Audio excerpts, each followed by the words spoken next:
this afternoon's EdTech Jam session, part of the Leading Educator series. We had a very good presentation this morning from 7 interesting EdTech companies. And this afternoon we have 9 EdTech companies who are going to be each giving a 7-minute presentation to you about their businesses. The format is no Q&A, so if you have questions, there are 3 ways you can ask them. Number 1, you can use the GSV ETJ hashtag on the whiteboard to ask questions publicly. Number 2, there's a URL on the board here that has the contact information for all of the presenters. So you're welcome to look that up and contact them directly, or you can simply block the exit door and talk to whoever you want before they leave. The companies we'll be meeting with today, I'll turn it over to Rusty to read off the roll. Rusty and I will be sharing the moderating duties today. I'll do the first half. Rusty will do the second half. So Learn with Homer, Speakaboo, LightSail, NoRedInk, StudyPad, Bettermarks, Sokikom, Kiko Labs, and Triumph Learning will be with us today. And Rusty, who are you, by the way? It is noticeably silent for a jam session. Do you notice that, Bart? My name is Rusty Greiff. I am managing director at 1776. We are a global innovation fund, incubator and venture fund focused heavily in EdTech and education investing. Work with companies around the world, invest with companies around the world, and partner with universities, foundations, and startups to help grow and sustain and scale those businesses both in the United States and around the world. Partner with Bart and many others, and fun to be partnering with you today. Thank you. And I'm Bart Epstein. I am the founding CEO of the Jefferson Education at the University of Virginia. We are a program that provides support to growth stage companies in the education space, helping them scale, and in particular, helping them do real academic research to prove that their products and services do what they say. We also have a small co-investing venture fund, and I'm on the faculty at the University of Virginia's Curry School of Education. So without further ado, let's bring up Stephanie from Learn with Homer.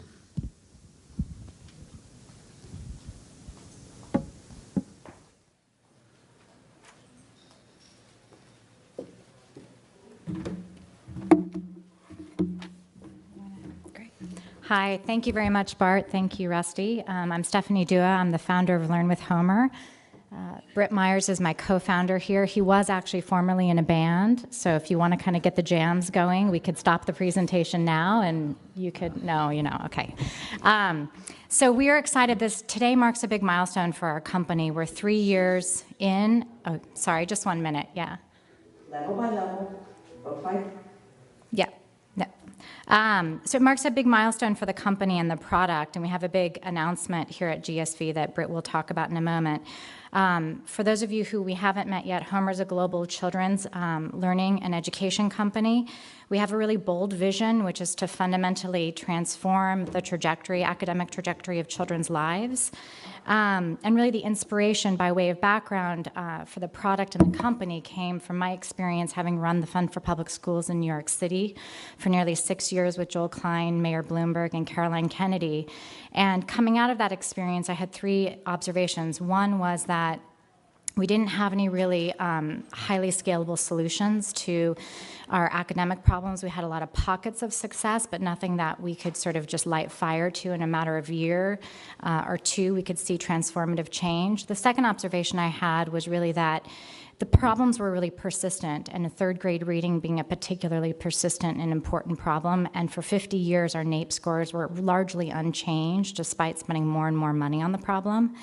And then finally, I got interested in this sort of big divide between products that were really oriented for schools and products that were oriented for families, and where you saw a high degree of entertainment or edutainment, as they say, for families, but no efficacy or little efficacy, and a lot of efficacy on the school side, but but they often were not as engaging. So with that, we created our first product, Learn with Homer, and the video, sorry, we preempted that a little bit, but if you could play the video. I've got a little tour of the product. The Homer Learn to Read program is based on the best, most credible literacy research available. In a study conducted by an independent researcher, students who used Homer for just 15 minutes a day nearly doubled their scores in a test measuring crucial skills for success in reading. Our Learn to Read system is the only digital program that actually teaches children how to read and is proven to work. Level by level, book by book, children become readers. By the end of our level 22, children will have read more than 6 books. Our program accelerates all learning. Our Discover Their World section helps children build knowledge and vocabulary with engaging history and science lessons. It's a gift that will last a lifetime. So Britt's going to talk you through kind of the secret sauce of the product, if you will. Hi, I'm Britt Myers, Chief Product Officer. It's great to be here. So Learn to Read is really the bread and butter of our product. As you saw in the video, there are 22 levels. Each level starts with, introduces a phoneme. It covers the 44 phonemes, and each level introduces a phoneme. The kids will see an animal or something, character to interact with that presents the phoneme.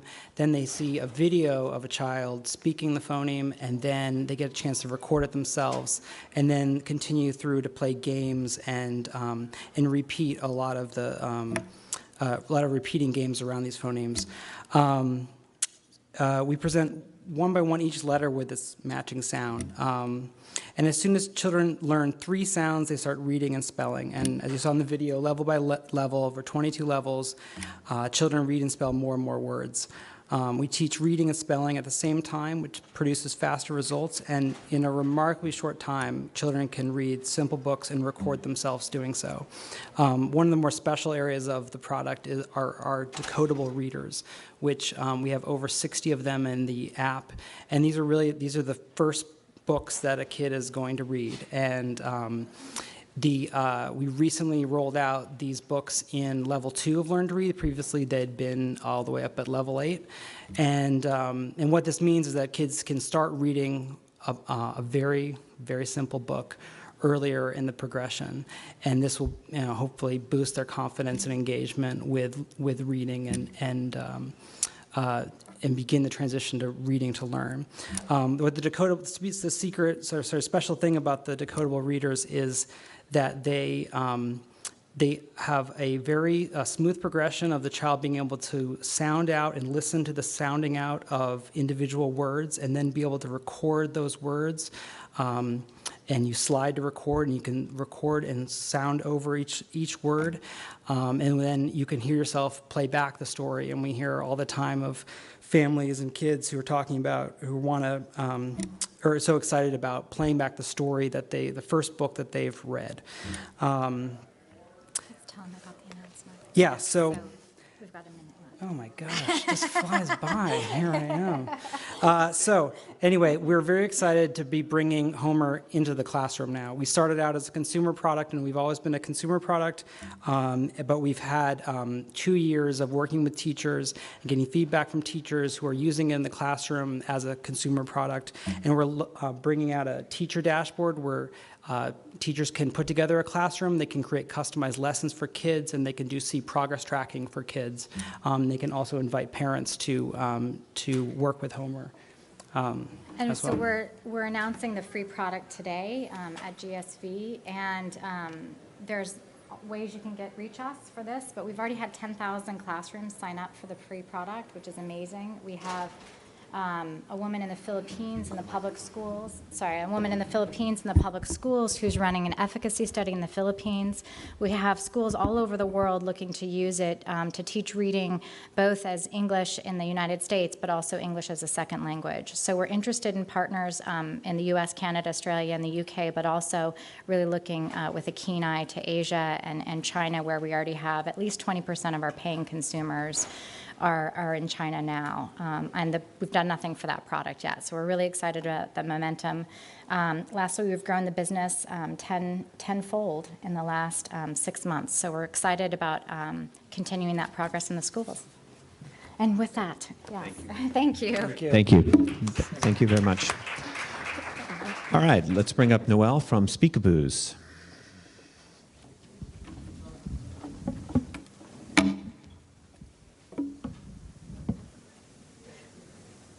As that gets set up, hi everyone, I'm Noel Millivolt. I'm co-founder and COO of Speakaboos. Sorry? Oh. All right, I'm sorry. See you The whole system is out of order. We're going to skip to Gideon from LightSail, and we will come back to Noel, I promise. And now everyone is even more intrigued. Gideon, take it away. Well, you screwed up my order because I was going to talk about the fact that we've heard from 2 great learn-to-read companies, but no, we've only heard from one. We will hear from another one. LightSail is a read-to-learn platform, and we're focused on improving comprehension and skills. I should start off by the fact that I'm Gideon Stein. I'm the founder and CEO of LightSail. So the crazy thing is, we know what works in terms of building better, stronger readers. It's a pretty basic formula, actually. Provide access to the best content, encourage a high level of engagement, and foster a sense of motivation to succeed. And the result is reading mastery. Pretty simple. We see it in the research, and we see it in actual classrooms. As an education activist, doing this for the last 10 years, I've been involved in numerous school-based initiatives that reinforce specifically this type of formula. And with LightSail, we see this in classrooms and schools every day where students who are reading 25 minutes a day in their just right zone are learning and growing at unprecedented rates. And their reading scores and reading behaviors are the proof. We know what works, but the problem is for too many kids, access to what works is a real problem. In fact, 2/3 of our 8th graders across the country are reading below, and many of them significantly below grade level. So as an entrepreneur, I've spent the last 3 years developing and refining a scalable solution to just this problem. LightSail delivers consistently across socioeconomic groups, instructional methods, and language barriers, as well as learning challenges, to deliver an adaptive reading experience that works and scales. So what's an adaptive reading experience, you ask? Pretty good question. LightSail involves making sure that students are always reading in their just right zone, what's called their zone of proximal development. The books that are not too easy, but also not too hard for them. This is really a breakthrough in terms of personalization and achieves the most growth in the fastest time. LightSail is not a leveled product. We have more than 200 different gradations of reading comprehension that are determined by algorithm, not by student or teacher input, and that's an incredibly important detail. Because when we started building LightSail, we let students and teachers choose. We got data from schools, and we found that a lot of it just was at the wrong level, and it wasn't accurate. And so what LightSail does is start with our own assessment that we developed with Metametrics to ensure that we know every student's precise reading level.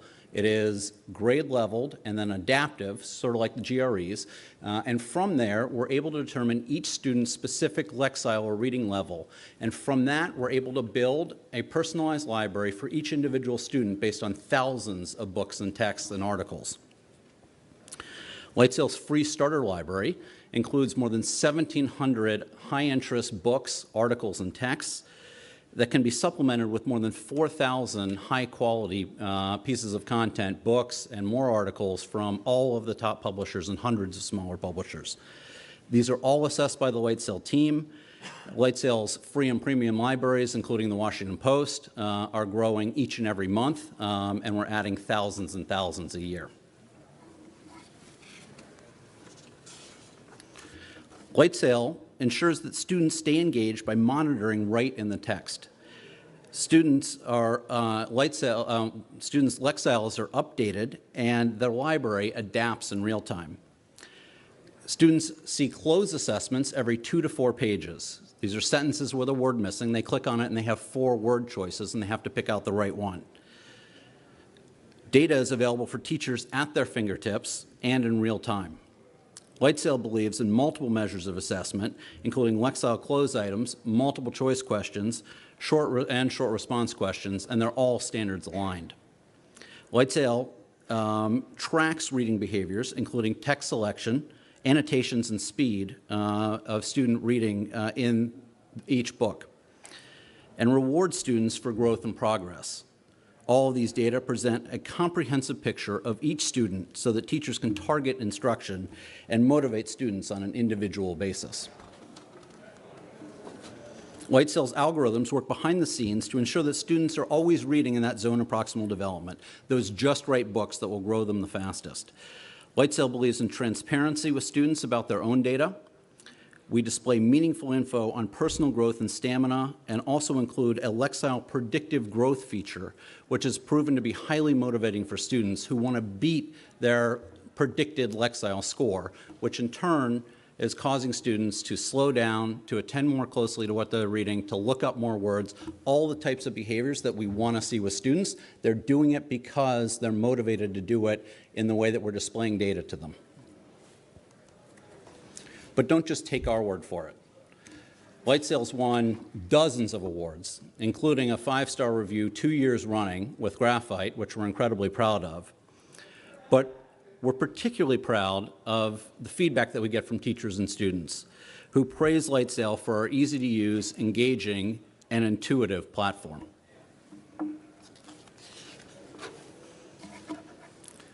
One of the things we're most proud of is our efficacy.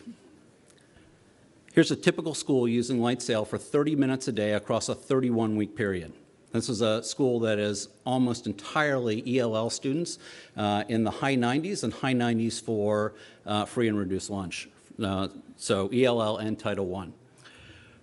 From 5th grade through 8th grade, LightSail saw huge increases in student LightSail growth, which outpaced LightSail's typical growth rate by between 2 and 5 times. That's 2 to 5 years worth of growth in a single year. But we're not stopping there. This spring, we're coming out with 2 efficacy studies, the first with Johns Hopkins, followed by another one closely thereafter with Teachers College, that are going to corroborate these results across our deployments.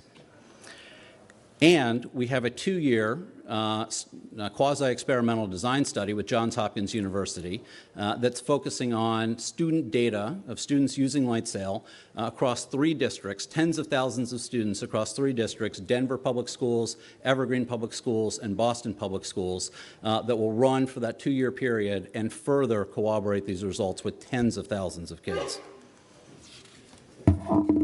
Lastly, LightSail partners with districts across the U.S. and around the world. We're in more than 700 school districts, and we have a paid user base of over 250,000 kids. We have lots of exciting developments coming, including creating even more free content and instructional supports. We're adding more than 2,000 free titles each and every year, and specifically, LightSail is developing its own longer form content with built-in instructional supports. With so little teaching of reading comprehension, in fact, studies point to less than 1% of instructional time devoted to reading comprehension. We are extraordinarily committed to adding thousands and thousands of books that have even more supports for comprehension and scaffolding for teachers. We're excited about the future of literacy. Thank you very much. Thank you, Gideon. Are we ready for Speakaboos? All right. Take 2. Hi guys, hi everyone. Noel Millivolt again, co-founder and CEO of Speakaboos. So as members of the education community, we all know the critical importance learning to read has on every child's life. Yet despite this focus on learning to read, still children are not loving to read. They're not motivated to read on their own, and this problem only gets more increased as children get older. By the age of 13, less than 30% of children are reading for pleasure. Worse still, 2/3 of children in this country alone are not reading at grade level by 3rd grade, which we all know is the biggest predictor of future academic success. So why does this problem exist? Well, if you speak to educators, they'll cite numerous challenges they face in the classroom, one of which is that they're addressing students with very diverse needs. Some children come from homes where there's not a culture of reading, others are reluctant readers and lack reading confidence, and other students might be learning English as a second language. Parents, on the other hand, cite that their children their attention is being competed for by many distractions. So that's videos, games, apps, Netflix Kids, YouTube Kids, Angry Birds, that really have done a great job at engaging children, and they're fun, but are not focused on learning. Reading has just not kept up. So what is the solution? What are we missing? Our focus at Speakaboos is on intrinsic motivation. What if children chose to read, and not because they had to, but because they want to? We do that through a library of 200 interactive stories that we make available on multiple platforms, both to teachers in classrooms and schools and libraries, as well as parents in homes. The heart of Speakaboos lies in our content, and our chief learning officer is a woman named Dr. Alice Wilder. She was the head of research and development for Blue's Clues and co-creator of Super Y. She's a children's literacy expert. There's actually a chapter of Malcolm Gladwell's A Tipping Point dedicated to her research process for Blue's Clues. Under her guidance, Speakaboos is designed on 5 pillars of intrinsic motivation, the first of which is interest. We have to capture children's attention. So our entire catalog is curated around children's interests, whether they like robots, princesses, bugs, there's something that's going to capture every child's attention. The second pillar is engagement. If children are not engaged, they will not learn. So everything we do promotes reading engagement and understanding. I had a video I'd love to show if that's possible. I'll continue as he keeps going, but I have a video from our kid testing session just to show you how we do that. We test for engagement at every point throughout our production process. At Speakaboos, kids are our editors. We do not proclaim to know what's going to engage kids and what is understandable to them. So we test at the manuscript level on every single page and every single interaction of our stories. Oops. The third pillar of intrinsic motivation is autonomy. We've designed Speakaboos so that children as young as 2 years old can navigate it on their own. They can also, of course, use it alongside parents or teachers, but we had to make it a completely child-directed experience. And the fourth is mastery. Regardless of their reading level, children can come to Speakaboos and find something that they're going to understand and be comprehensible to them. With that said, we've also included reading scaffolds, so the service can really grow with children. So whether they are beginning readers, or fluent readers, there's different reading scaffolds for them. Read to me, read and play, and read it myself. And the last and probably most important is context and comprehension. Kids learn best when they are enjoying what they're learning, and enjoyment stems from understanding. All of our interactivity is designed to promote comprehension and understanding. Words are highlighted as the story is read. Words are clickable, and they can hear them pronounced. And interactive elements on every page unlock dialogue, games and interactions that really promote reading comprehension for that page and that story. So those are the 5 tenets of intrinsic motivation. Our platform also has 2 other features that really allow us to reach every child. The first is access. Through a single subscription, parents and teachers can get access to Speakaboos anywhere on any device, web, mobile, and tablet. The second is support. So we want to be able to empower parents and teachers to extend the learning offline. We make recommendations to parents and teachers and share reporting on what their students and children have read on Speakaboos and give them recommendations on questions to ask and also resources around that content. So because we've designed our product on these pillars of intrinsic motivation, we're able to address a broad needs of use cases in every classroom, both for daily reading, reading motivation, English language learning, English as a second language, remedial readers, as well as summer reading. And our impact has been measurable. Currently, students are reading 12 sessions per month, spending 12 sessions per month on Speakaboos, 22 minutes per session reading, and that totals to about 30% of their total digital screen time on a monthly basis, really at the level of time spent on the Netflix Kids and YouTube Kids. Let's skip through these. Our revenue model is one of subscription, so parents can pay a monthly fee to get access in the home. Teachers can pay monthly as well for access in the classroom, and we also sell into schools and libraries on a subscription level. The key part of our strategy, however, is to enable the school-to-home connection. So we're giving teachers the tools to share this with families and parents to make sure that the literacy is happening in both places, which is really critical for our product.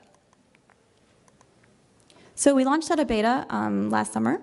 Since then, we've seen 2 million reading sessions, over 10 million books read, and we're on track to achieve $4 million in annual revenue by the end of this year. Our growth has been built on a set of wonderful partners on the publisher side. I have 1 minute left. Scholastic, DK, Abrams, publishers large and small. On the consumer side, we partner with consumer platforms that are large and reach families and homes, like Google Play and Samsung. And finally, on the education side, we work with third-party distributors here as well as internationally. One of our investors and largest partners is a company in Korea called the Kyoan Group. They're the largest educational publisher there.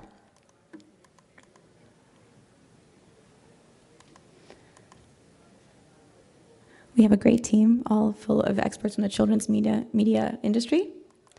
And last but not least, we've been able to accomplish all this with some great investors. On the institutional side, Wellington Management is the most recent investor in our Series B1 round.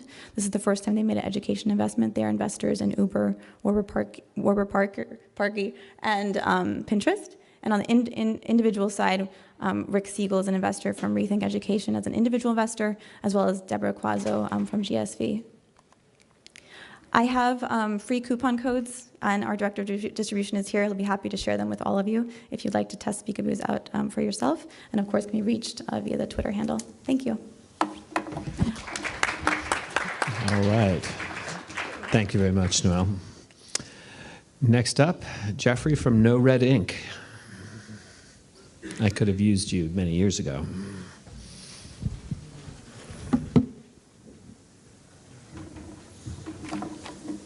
Thank you. Hello, everyone. Hello. I'm Jeff. I'm the founder of NoRedInk. In a former life, I taught high school English at Whitney Young Magnet High School and graded 15,000 papers, which is enough to know that we have a problem helping kids write better.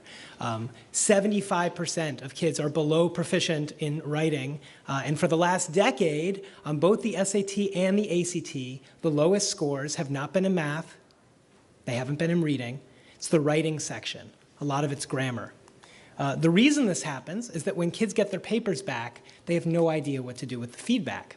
So they look at the red marks and they feel guilty for a few minutes, and then they throw the paper out, or they lose it in their backpack. And that is not because teachers aren't spending a lot of time grading. A typical high school teacher has 170 students per day. If you spend 15 minutes on each paper, that's 42 hours of grading for one revision on one assignment.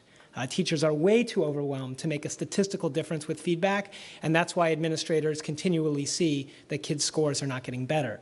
And now that writing is being assessed more authentically on the SBAC, on PARCC, on other Common Core aligned tests, this is becoming a major trend problem for districts. The fact that we are shepherding students from grade to grade without actually giving teachers the resources that they need to help their kids get better. So there's been a lot of innovation in math. You guys are probably overwhelmed with amazing products right now. But when it comes to helping students with the fundamentals of writing, we're still doing a lot of this. Still a lot of Scantron, still a lot of test prep. If we're going to help kids actually get better, we need to give them engaging curriculum that they care about as their learning skills. We need to give them very specific and actionable feedback. For misconceptions that they have, we have to be able to scaffold them to build up their confidence over time. And then, of course, we have to be able to apply it so that they can actually improve on the thing that matters, becoming better writers. I created NoRedInk when I was at Whitney Young to solve this problem, and it hinges on the idea that students learn best in their immediate social context. So we take kids' favorite celebrities, their personal interests, their friends, all the things that they like, and we generate curriculum from that.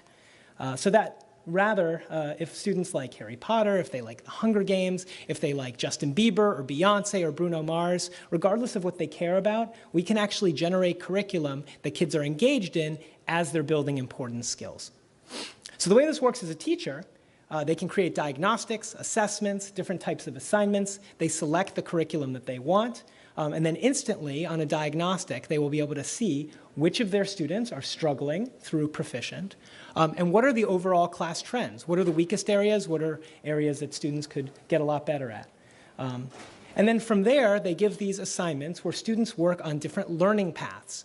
This is entire scope and sequence where each topic is clickable. And if we scroll all the way down to the bottom, we start with the authentic problem the kids are having. Maybe it's varying voice and structure in their writing. And then we will unpack what are all the little micro skills that kids need to learn in order to accomplish that big picture objective. So if we dive into one of these things to see what the curriculum looks like, the first thing you'll notice is that this is not multiple choice. Students can actually drag in punctuation, they can click to change it, they can throw out what they don't need, they can capitalize and uncapitalize words. This is supposed to be authentic. And if a student makes some type of mistake, we will give them a clue. If he's having more trouble, we will generate another type of hint to help him. And if he is still struggling, then we will actually show him his exact error. We'll give him a model of how to improve on that sentence. And then we'll generate another exercise with the same structure so that he can keep practicing until he applies the skill. And you can see here whether students are editing parts of a sentence, if they're highlighting, if they're rearranging components of a sentence for emphasis. It's very important that kids have multiple right answers, right? That is part of how they're assessed. Because being a good writer is about making choices. It's not bubbling in answers on a Scantron. You'll see here that we have multiple paragraph content now. If this looks similar to how students are assessed on the ACT and SAT, then you can imagine the types of results that kids are achieving on the program. And since our stuff is not just multiple choice, if students do well with NoRedInk, they tend to do very, very well on those assessments.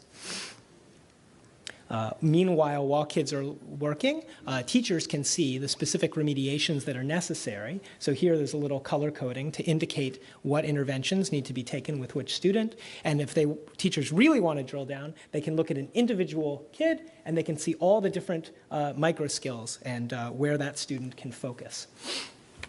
So I created NoRedInk and released it a little more than 3 years ago. Students just answered their billionth question. We do not have a marketing department, but NoRedInk is spread to 1 in 3 school districts in the US. They're answering about 100 million questions a month. We were fortunate to win Education Nation's NBC's Innovation Challenge and have been recognized in a lot of major publications. We also have a transparent business model, which is that we have a free version. It's akin to previewing chapters 1 and 2 of a book, and then schools and districts pay for the premium version when they're looking for the entire scope and sequence and curriculum, when they want multi-paragraph assessments, when they want school and district level reporting as opposed to just classroom, and if they want robust alignment to the tests that measure kids' ability to write. We did a study with the premium version last year. 36% of students improved by 2 grade levels or more on the NWEA MAP language usage test. That's 40 to 60 minutes per week on the program. Actually, a district did this study and sent us the results. For those of you whose districts are struggling with argumentative writing, I can't say too much about the product that we're building, but come to talk to me if you're interested. We're working on something there too. NoRedInk is working on helping kids to write. There are 1 billion people learning English, so this is an international problem with international repercussions. The note I would leave you on is that if we really want our kids to be able to write, if we want them to be able to communicate, to get their ideas across in a persuasive and concise and clear manner, we have to invest in their ability to express themselves through writing curriculum. So I definitely encourage you to take a look at what is your school, what is your district doing to help kids get better, rather than just putting all the burden on teachers. I think we owe our kids and our teachers more than that. Thanks very much. Thank you. Thank you, Jeffrey. Just as a reminder, if anyone has questions for any of the presenters, feel free to tweet at them using the hashtag GSVETJ. Our next presenter is Arpit from StudyPad.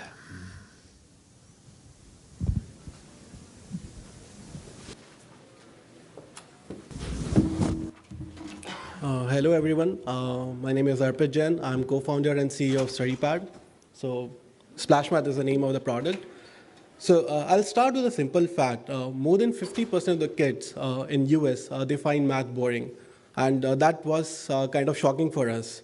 So we wanted to change that. We wanted to create fun and learning, engaging experiences for the children, which is akin to the kind of content that kids are consuming these days. They are consuming very good games, but if you see the educational content, it is very boring.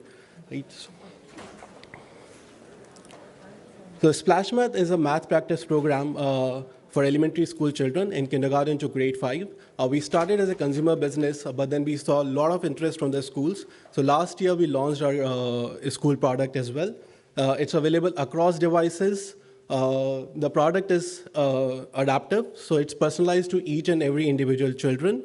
When a student comes on the app, we take a diagnostic test. According to that, we create a personalized learning path for him so that he can learn at his own pace.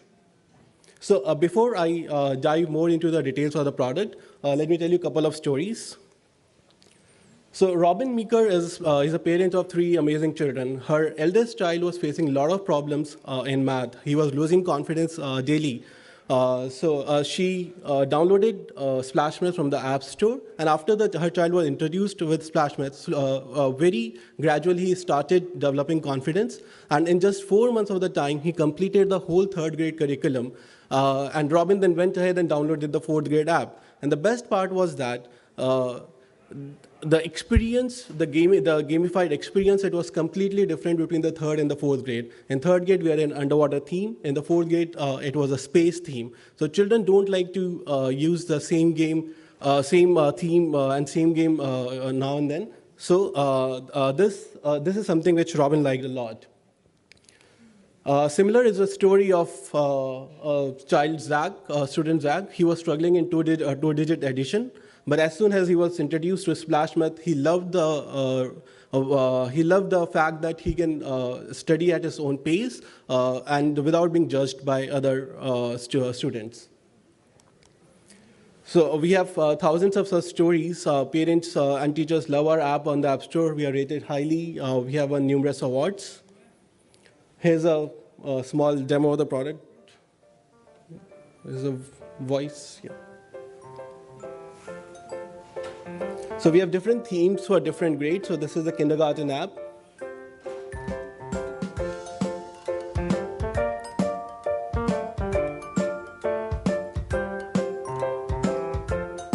So for 3rd grade, we have an underwater theme. And we have a lot of manipulatives so that kids, so along with the gamification, even the content has a lot of manipulatives which help kids interact with the content and learn better.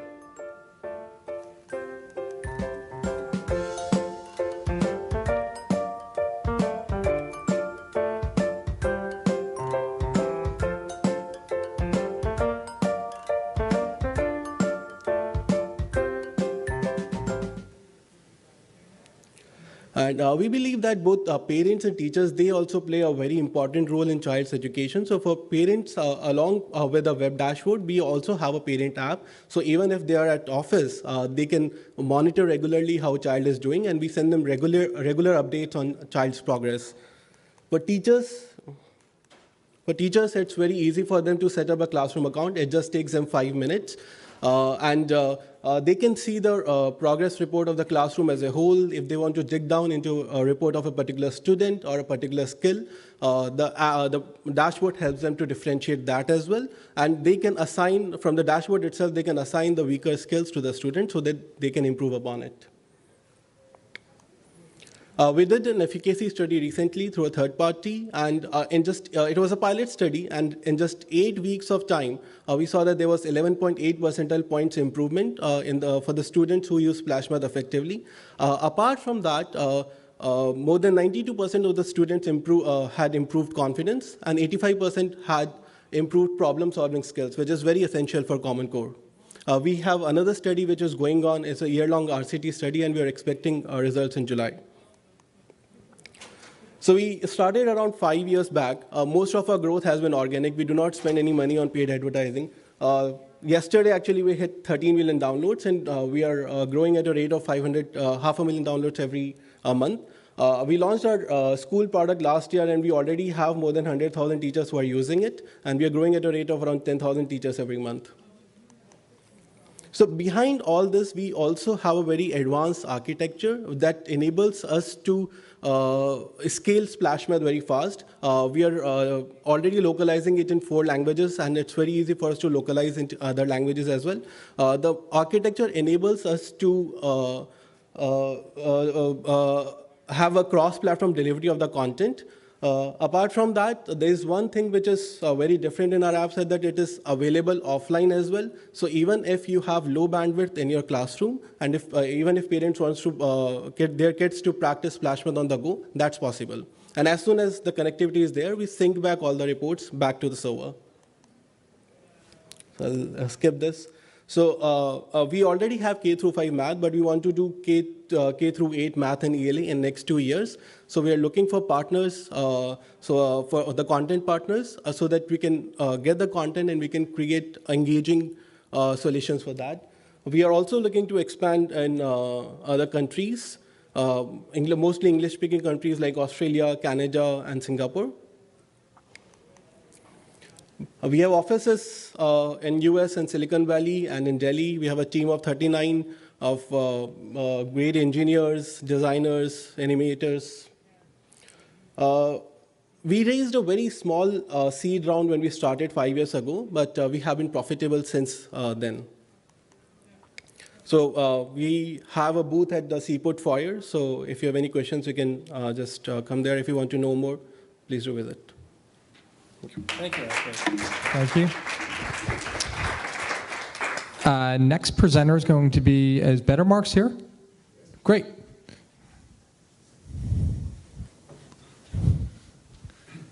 Thanks. Hello, my name is Arndt. I'm coming from Berlin. And at Bettermarks, our mission is to produce aha effects. This is not by magic tricks. This is about students learning math from making mistakes. Just a second. Okay. To build such a thorough product, you can imagine that it was a big effort. We are already working on that for 7 years and invested $30 million. But that is not the important part. The important part is the question if it works. Most products which claim to be adaptive produce a somehow individualized learning path. Yes, that is also one element of personalized learning, but this is just one of some elements. The elements we see, which are very important, enable students to make mistakes and learn from them. And let me get into the 3 pillars. Complete content. You will find whatever it takes for the grades 4 to 10, the age 10 to 16, probability, geometry, fractions. From teachers, we learn that for them it's very important that for every lesson they find the right content and especially in the right granularity. Bettermarks has organized its 100,000 exercises in 2,000 learning objectives. And for the students, it is important to have a different set of exercise types so that they really develop problem-solving capabilities instead of just drilling routines for recurring questions. The next pillar, the smart interaction.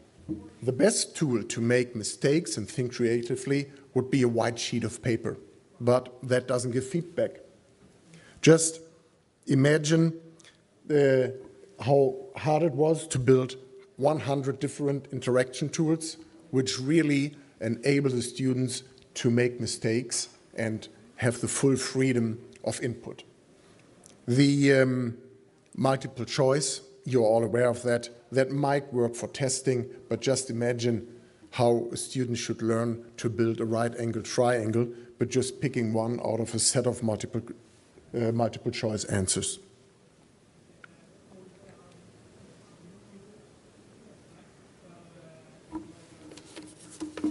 The third pillar is the real-time feedback. And on every input a student gives, he receives an immediate feedback, and Bettermarks try to even give the information partially right or wrong and differentiate that. For systematical mistakes, Bettermarks is delivering an error-specific feedback. And what is really important, this is also an arrow-specific feedback. What is really important that students, after they got the feedback, have a second try. And that second try for every exercise step works. 70% of the exercise steps which have performed wrongly before are correct, 70% after the feedbacks. If that doesn't help, you will find a lot of explanations which are very good visualized and explained. And after that, it comes to the individual learning path. Of course, also Bettermarks is counting the mistakes, analyzing the input, and then, based on a learning graph where the 2,000 learning objectives are organized, then being able to lead the student to the knowledge gap, even if it has occurred 1 or 2 years before. So Bettermarks is available in English, Spanish, Dutch, German, and we are starting in Portuguese. And I just give you a few examples how we are used in schools.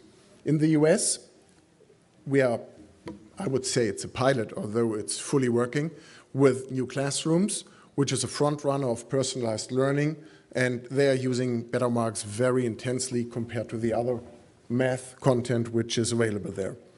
In the Netherlands, where you have a one-on-one device and very good internet connections, schools and teachers start to give back the books and only rely on Bettermarks. In Germany, where, yes, it's a shame, the IT infrastructure is bad in schools, teachers are using it as a homework tool, and their 95% renewal rate year by year if a teacher has started with Bettermarks. But we are even at Ivory Coast, starting a pilot right now, it's now running for 2 weeks, where there is no internet connection at all, and the students are getting a tablet for the class and then working purely offline, and nevertheless should give impact. Uruguay, we won a tender by the government of Uruguay and rolling out stepwise to the complete country. In Uruguay, we are expecting an efficacy measurement by the government by the end of this year. And I want to leave you with a few images which have been released by Plan Cebal, the governmental body in Uruguay, about the rollout of Bettermarks.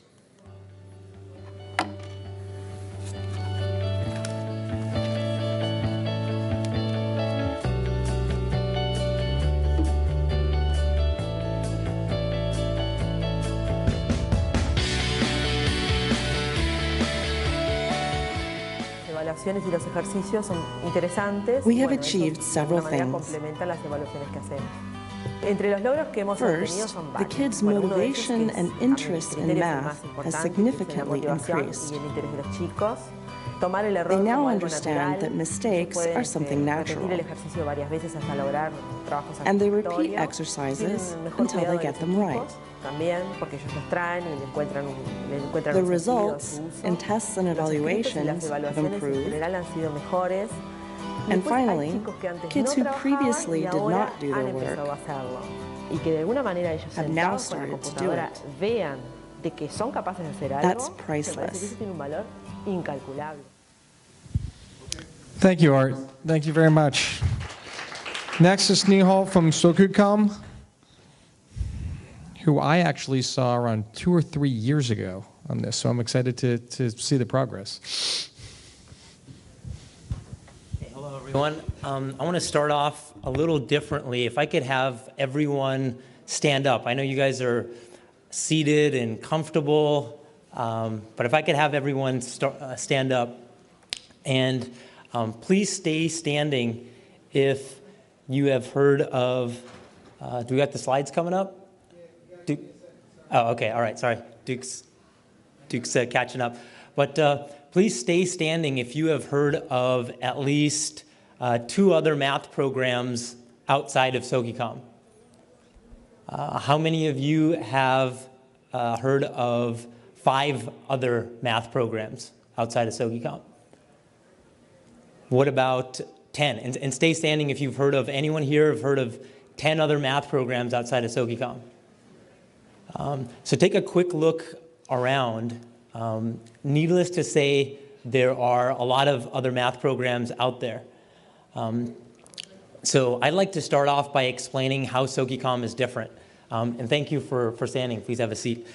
So Sokikom is the only collaborative math program where elementary students help each other learn through a team-based game.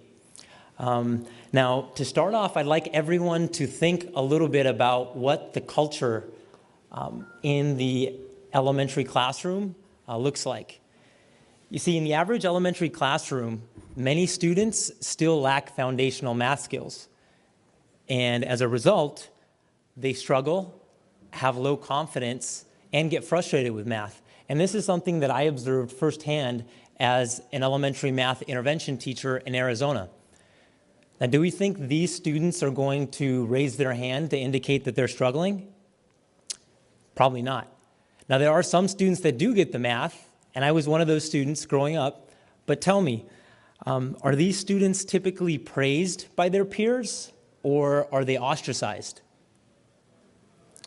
Unfortunately, in many cases, they're getting ostracized, especially when you have students maybe sitting on both sides of you that might be struggling and making fun of the students that are getting the math. You see, it's actually quite risky and even scary for the few students that do get the math to talk about it. Now, interestingly, tackling a tough math concept becomes much less intimidating when students can see their own classmates coming together to solve problems and to help one another. And now the struggling student that's getting help from their peers might be the student helping others in a few weeks. And by helping other students, you're articulating math and demonstrating the highest order of thinking and creating a positive math learning culture. So this is what's unique about Sokikom. And I'd like to show you some classroom footage of what the environment looks like when using Sokikom.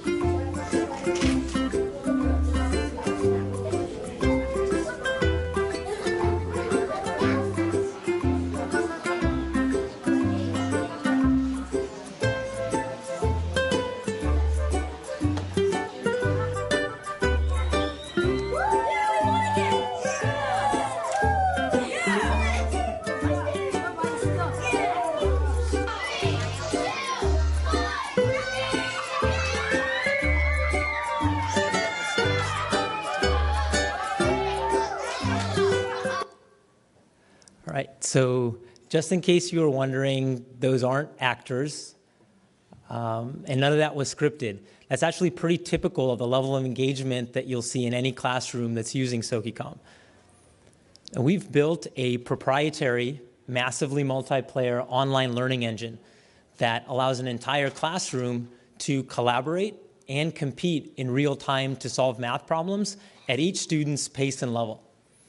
And today, I'm very excited to announce that we are officially launching Sokikom in Spanish, which is specifically designed to help EL learners improve math achievement.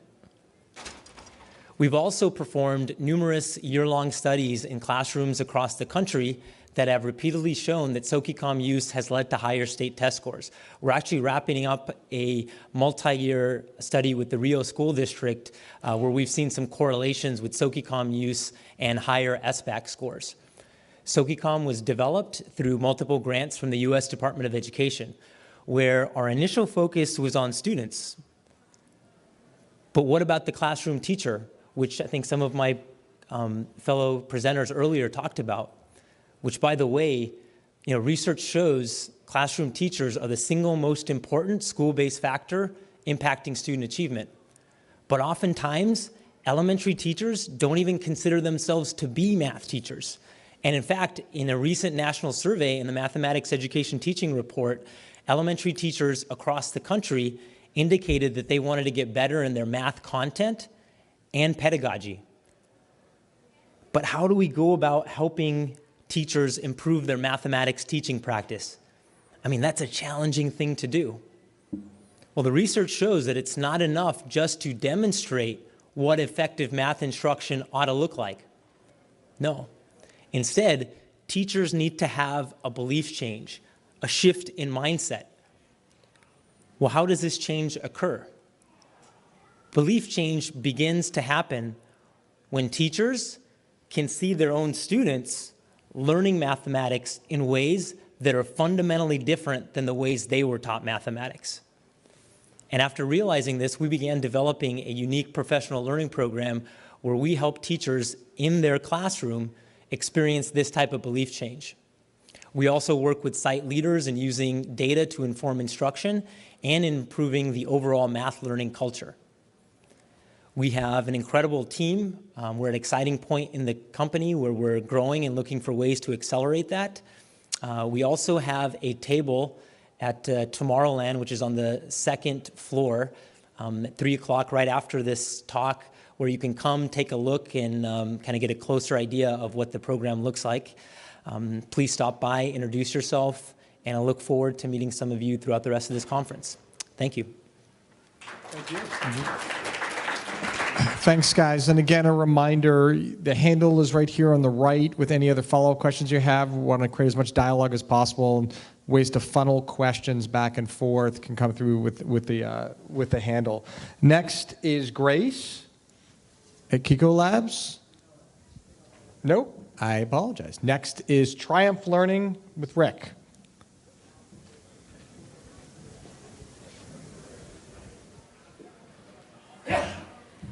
All right, thank you, and thanks everyone for staying around. With the way the weather is outside, it's amazing anyone is indoors here.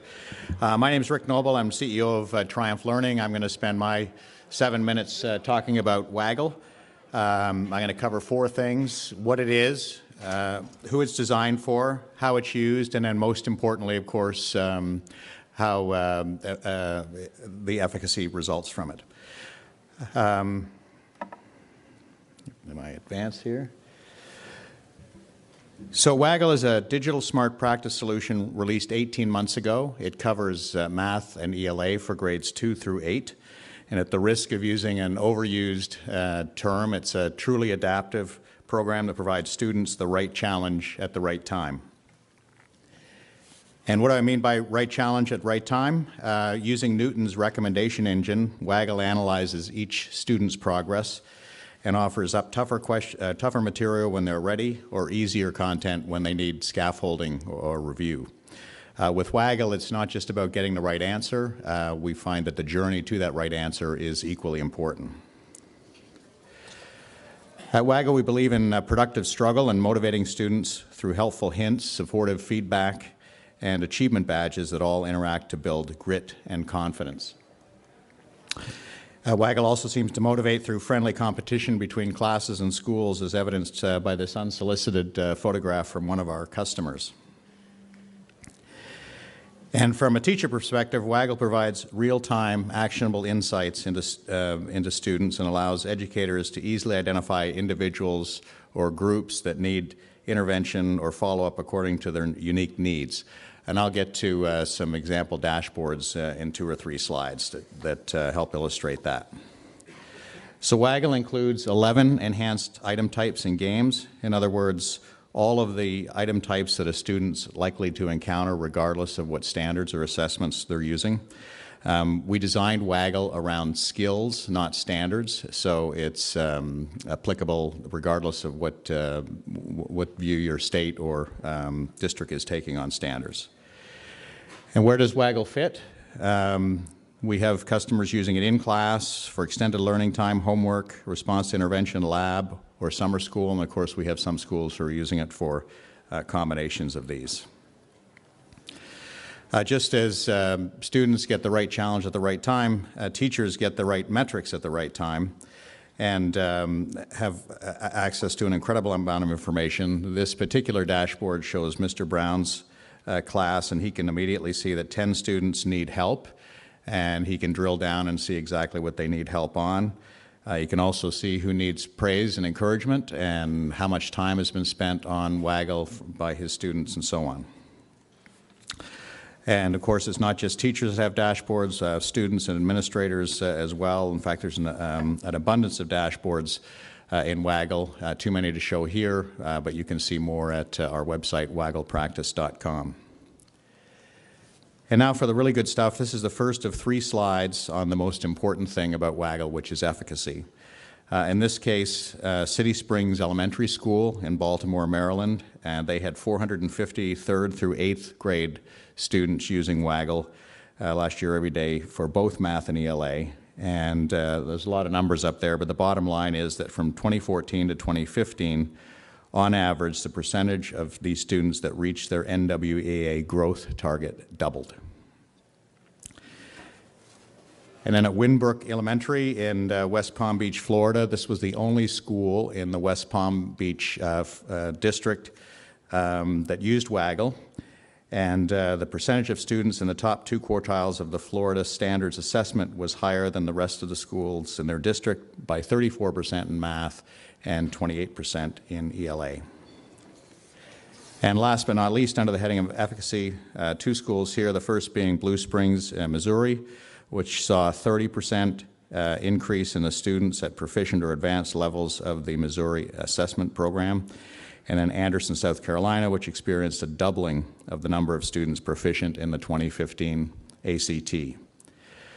Waggle's won a ton of awards. Most recently was nominated for 2 2016 Cody Awards. So we're very proud of that. And while there's no Q&A in this session, I know that the one question every one of you wants to ask is, what's with the name Waggle? When bees are out foraging and they find a food source, they return to the hive and use something called the waggle dance to tell the rest of the bees where they can go and find this nutrition. So just as the waggle dance guides bees to nutrition, our Waggle helps guide students to better academic achievement. Thank you. Thank you, Rick. That's the last presentation for this session. Oh, we do? Oh, okay, I'm sorry. So great. So, Grace, we're now ready to go? Thank you. Sorry, guys. Kiko Labs with Grace. Thank you.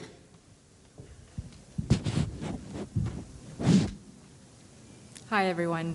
I'm so excited to be here today. Thank you for listening to me. I know it's a long session, and I'm the last one. I'm Grace Wardhana, and I'm a co-founder and CEO of Kiko Labs. I'm also a parent to 2 girls, and that's my older one when we started the company a few years ago. She started kindergarten last year, and like many millions of parents, I wondered to myself, is she ready for school? What are the critical things that I can do as a parent to ensure that she is prepared for school and be successful in life and beyond? Most early education today focuses on getting kids to know their letters and numbers. These outcomes are easy to measure, and it's all very concrete, and parents and teachers get it. But you know and I know that that's not all that really matters. The world is changing rapidly, and what's going to make a child successful in the 21st century will be a different set of skills like critical thinking, problem solving, collaboration, and grit. So how do we ensure that we're building the right foundation early on in life? Oops, sorry, advancing.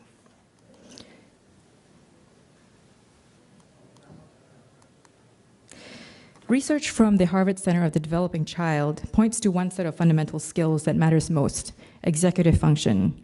Often called the air traffic controller of the mind, executive function is a key set of skills required for academic and life success. So much so that executive function predicts academic success better than traditional IQ tests. And better yet, executive functions can be trained and reinforced even at an early age. In short, executive function is one of the most important sets of skills that children need to acquire in order to be successful in school and in life. Stronger skills leads to gains in a wide range of skills, including literacy and math, but also have been shown to predict outcomes in social functioning, mental and physical health. Teachers and parents need help. Many of these learnings have not yet been integrated into traditional curricula, and teachers and parents need help to know how to measure and teach these skills. So when do these skills come online? Turns out between the ages of 3 to 5, the so-called magic window of development. But development is not guaranteed and can be influenced by socioeconomic factors, stress, and busy working parents. What does this mean? The earlier we start, the better. So to address this problem, we took our first crack at our first product, a tablet-based learning solution called Kiko's Thinking Time. It's something that a preschooler can pick up and play with minimal adult guidance and adapts to each child, this word you've heard a lot today, so that they're challenged but not frustrated. And each game is algorithmically driven so that new problems are presented each time with no repetition. In the background, we track and measure these skills so that we are measuring progress in these skills, and we capture and present that information for parents and teachers in a comprehensive portal. Can I play the video now? Kiko Labs worked with neuroscientists from Harvard and UC Berkeley to develop Thinking Time, an adaptive training program for early learners aged 3 to 7 based on neuropsychological exercises. Thinking Time uses a suite of games targeting 6 skills that are foundational to cognitive learning: working memory, inhibition, cognitive flexibility, selective attention, reasoning, and spatial skills. These skills are critical, but their development is not guaranteed and can be impacted by socioeconomic status, demands on single parents or busy working families, as well as overburdened schools and teachers. These exercises were developed from a large body of scientific research. Each game is based on a neuropsychological task that has shown cognitive benefits in lab studies. We turn these tasks into engaging games that children love to play. Children try to help Kiko the fox get to the treasure. Along the way, they complete a series of fun exercises that require the use of the skills. Thinking Time is unique in that each game adapts to and progresses with each child's ability. The game ramps up in difficulty along multiple vectors when the child does well, ensuring that the child is always challenged but not frustrated. The app also keeps track of a child's performance, allowing parents and teachers to track their progress over time, measure improvement, and compare children's cognitive abilities to those of their peers.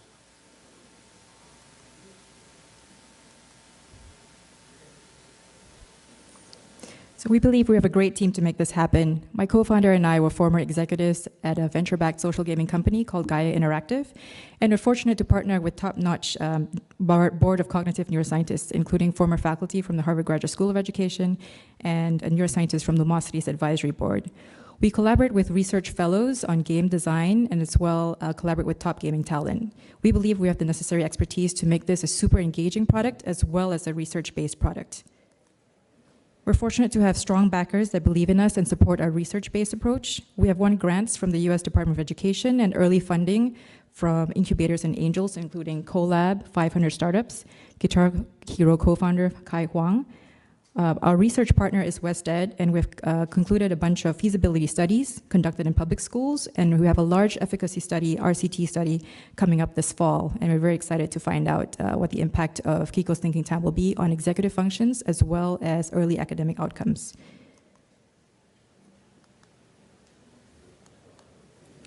We also have received great feedback so far. To name a few names, the Smithsonian Magazine, Common Sense Media, and as well the startup community has given us great feedback.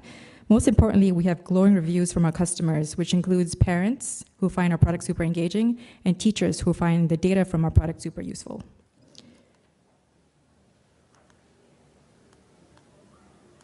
Sorry about that.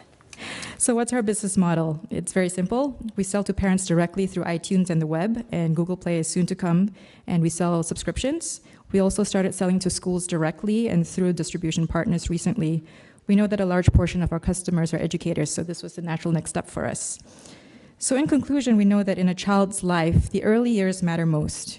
Our first product is just the beginning of our mission to deliver science-based learning solutions to the hands of educators, parents, and caregivers, the people that matter most to a child. The next step will be to introduce these neurocognitive principles to traditional curricular areas such as math and English, aligned with curricular standards. Our vision is to build the essential school readiness toolkit for everyone. Thanks very much for listening. Bye-bye. Thanks, Grace. So that concludes today. We have a session tomorrow with other companies, and hopefully many of you will continue to attend. One of the things I think is most interesting is 2 or 3 years ago, we'd have presentations from entrepreneurs and CEOs with very limited data on efficacy or very limited research on science. And so it's really exciting, just really cool today to see the science of what these CEOs and companies are doing, and they're doing it at scale. They're doing it with partners at the school district level and with teachers, which I think is hugely impressive. So again, if you have follow-up questions, any other information that you want to share with the companies presenting, please look at the handle next to us. And that is it. Enjoy the rest of your day, guys. Thanks a lot.